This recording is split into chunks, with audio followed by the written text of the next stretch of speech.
Kita merasa kecil hati kadang-kadang ingat pada perangai Abu Talib dengan keadaan dia kafir itu pun dia sokong Nabi Muhammad. Tapi ada sebahagian daripada orang Islam sendiri zaman sekarang ini dengan keadaan dia Islam, dengan keadaan dia semaya, dengan keadaan dia bergapo, dia tidak isah, dia tidak sedar dia ni Islam, melawan orang-orang yang berdakwah, orang-orang yang suka nak mengajar agama dan sebagainya.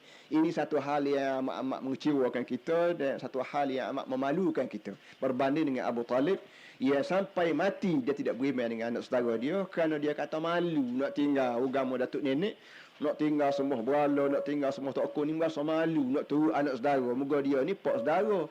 Jadi pak saudara nak merendah pada anak ni rasa tak kena bagi dia. Itu fikiran dia. Tak apalah. Walau bagaimanapun perkara tadi perlulah apa nama ni kita ingat dengan sepenuhnya untuk menjadi ingatan kepada kita. Para hadirin sekalian. Sewaktu Nabi kita dibawa naik ke langit, dan sebelum daripada Nabi kita dibawa naik ke langit, satu hal yang ada beberapa perkara yang Nabi kita ditunjuk oleh Allah Ta'ala di tengah-tengah jalan. Tengah-tengah Nabi kita berjalan, Nabi kita dipanggil oleh satu suara. Ya Muhammad, ya Muhammad. Ada bunyi orang manggil. Bila Nabi kita tanya khabar Jibril, siapa dia panggil ni? Jawab Jibrailnya, orang hak yang manggilmu ni bukan orang. Hak yang manggilmu ni dunia. Dunia ni berupa satu orang, tapi dia berupa orang, bukan orang sungguh. Dunia keseluruhannya berupa dalam bentuk orang. Orang puan tua panggil Nabi. Kata Jibril, orang yang mu tengok tu bukan orang serati, itu gambaran dunia. Dan gambaran dunia yang ditunjuk kepada Nabi-Nya ialah seperti orang tua yang rupanya huduh. Jadi Jibril kata, dunia-dunia ni walau belah mana molek, walau belah mana teliu di pandangan umatmu pun, baik dari segi hidup berumah tangga, baik dari segi hidup makan minum, baik dari segi hidup apa sekalipun, comel pada luar je. Kat sepuluh retina, huduh-huduh pun comel. Moga retina bahasa dia dah Allah Ta'ala buat. Dia ni bahasa jenis comel. Supaya kita kata bunga lah. Kalau sebut kata bunga tu gak, walau belah mana huduh rupa bunga pun bunga. Bahasa dia ada bunga ni orang ambil letak atas meja, tak tahu berapa huduh belah mana pun bunga. Begitu juga retina, kalau rupa tak comel pun retina comel juga. Begitulah keadaan dunia. Dunia yang Allah Ta'ala tunjuk ke Nabi kita malam tu dalam bentuk perempuan. Walaupun tua pun retina comel juga. Tapi nak beritahunya setara Nabi para hadirin semua. Dengan keadaan Nabi ni Nabi lah. Orang yang dikawal sekeliling pening. Tapi belah-belah dia Nabi, belah-belah dia Nabi akhir zaman sekalipun untuk nak sapa kepada Tuhan, dia diganggu dengan macam-macam perkara, termasuklah panggilan dan sebagainya.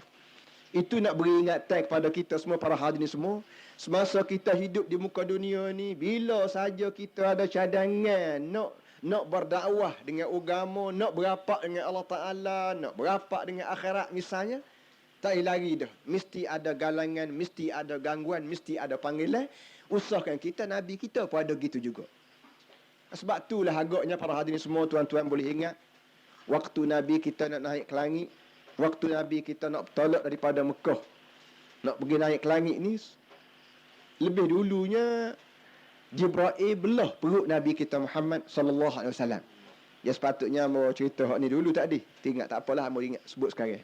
Sebelum daripada Nabi kita naik ke langit, Jibril sebagai seorang yang pakar, sebagai seorang yang ahli dalam masalah naik turun ke langit, dalam masalah rapat tak rapat dengan Tuhan ni, maka Jibril tidak bawa Nabi kita terus naik ke langit, bahkan lebih dulu beliau belah perut Nabi kita.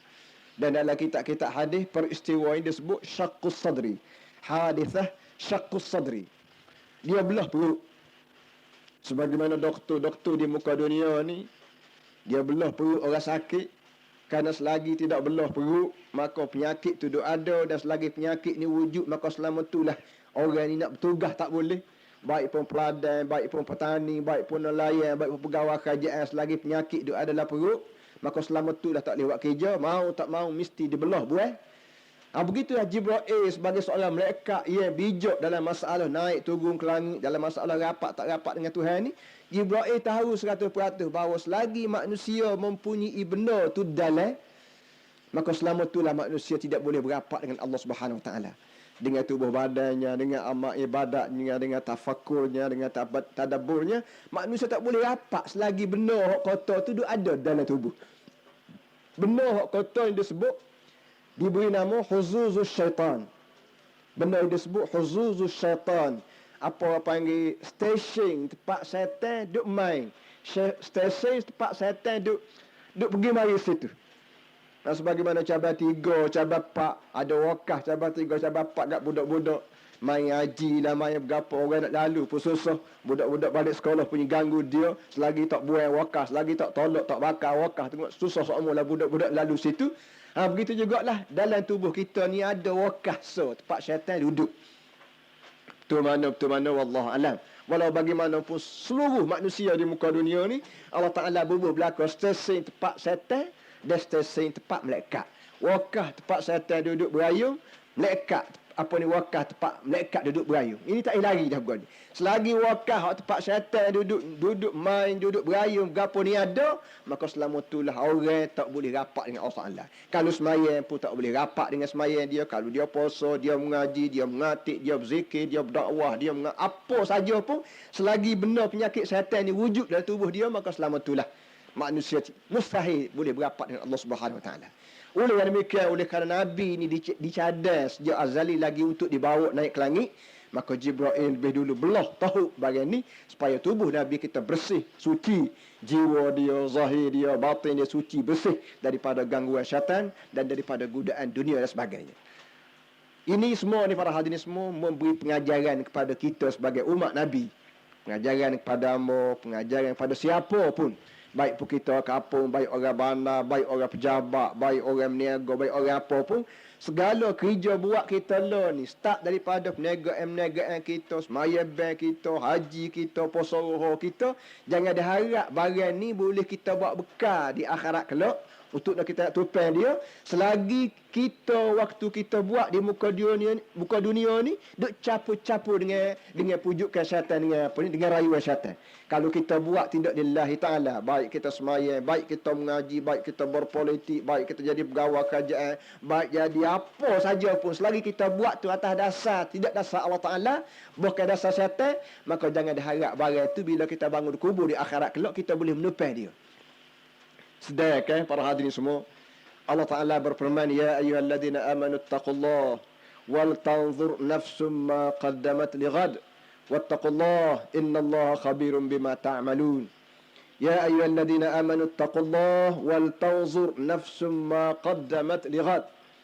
Wahai orang mukmin semua, kata Allah Ta'ala, beringat sikit dengan aku ni. Ittaqullah maknanya beringat sikit ke Tuhan ni. Wal tanzur nafsum ma qaddamat lighad, dan setiap manusia mesti perhati dan mesti semak benda apa yang dia telah kirim untuk esok dia. Tuhan minta tiap-tiap manusia perhati molek, semak molek, semak benar-benar benda apa hak yang mu kirim untuk esok. Maksud esok ni bukan esok lusa tu dak. Maksud esok ni maksudnya kiamat. Kiamat ni walau belah mana jauh sekalipun, tetapi dikira esok. Kerana barang tu walau bagaimana jauh pun dia mesti mari.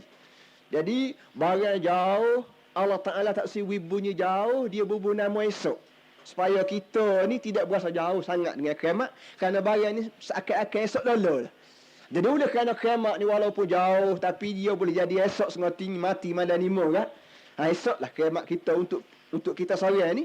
Maka sebelum daripada sapa hari esok, mungkin kena perhati molek benda apa hak mungkin kirim untuk nak makan esok, nak minum esok, nak berumah tangga esok, nak pakai esok, nak berkira, nak beli belah esok.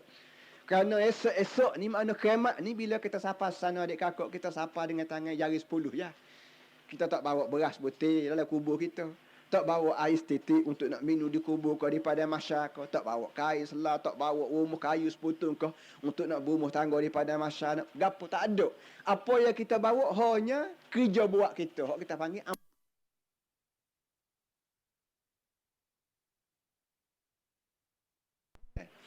Sebanyak mana gerak-geri hamba duk tengah kecek malam ni, orang panggil hamba duk tengah beramal. Adik kakak duk tengah dengar ucapan hamba, orang panggil adik kakak duk tengah beramal.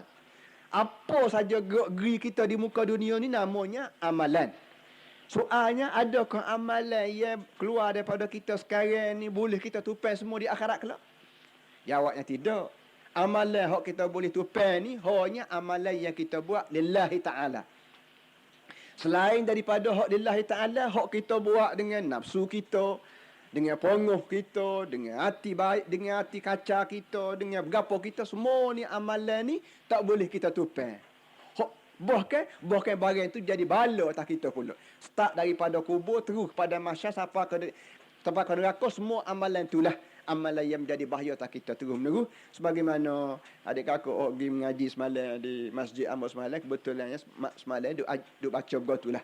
Duk baca amalan-amalan yang kita buat ni, sembahyang, puasa, perjuangan kita, perniagaan kita, pertanian kita, apa semua ni, bila kita mati, benda tu bertukar jadi barang. Tukar jadi benda. Benda yang memanfaat pada kita dan kadang-kadang benda mudarat pada kita. Kalau memisah dengan dunia ni kan, supaya kita kerja lah.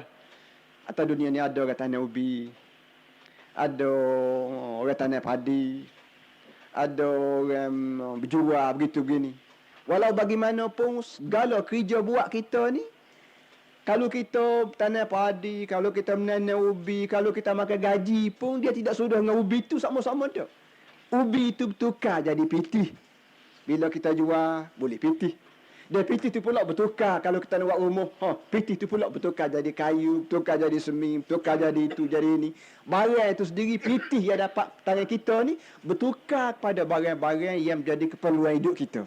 Kalau masalah ubat, duit, molek-molek tu bertukar jadi ubat. Bila kita pergi beli ubat, bertukar jadi beras. Bila kita pergi beli beras, bertukar jadi kain baju. Bila kita nak makan, bertukar jadi payung bila mari musim hujan. Benda-benda itulah benda-benda yang hasil asasilahnya duit yang kita cari. Tapi duit, dia tidak duit terus-menerus, bukan dia bertukar barang-barang yang dia kira perlu bagi kita. Kadang-kadang benda tu hok manfaat pada kita, dan kadang-kadang benda hok tertukar tu mudarat pada kita. Begitulah keadaan gerak-geri kita manusia di muka dunia ni, para hadirin semua. Dia tidak duduk atas amalan. Kalau orang semaya agak tidak semaya terus menerus pakai akhirat. Semaya kita, zakat kita, haji kita, bercakap kita, bawa kita, mengaji, semua ni dia akan bertukar menjadi benda-benda ya. Kalau benda tu kita buat lillahi ta'ala, maka barang tu bertukar jadi barang baik. Jadi khadan kita, jadi hamba kita, jadi sahabat handa kita, jadi makan minum kita, begitu gini. Jadi para hadirin semua, Allah Ta'ala sebut dalam Quran tadi, sebelum daripada kamu sapa ke hari kiamat esok, cuba tengok molek, cuba cek sendiri, tengok benda yang mu buat hari-hari ni agaknya mu boleh tupai kau esok. Kau mu tak boleh tupai. Kalau mu tak boleh tupai, pas cekak mu ni agak mu nak pergi tupai, siapa dia akhirat kelak? Atas dunia ni para hadirin semua, kalau kita ada duit, kita boleh jembor kan. Kita boleh jembor saing. Minta gak botol 10 riyal, minta gak botol beras kau seguni, kau gula sekati, kau apa semua sekali. Kita boleh menupai orang, jembor orang atas muka dunia.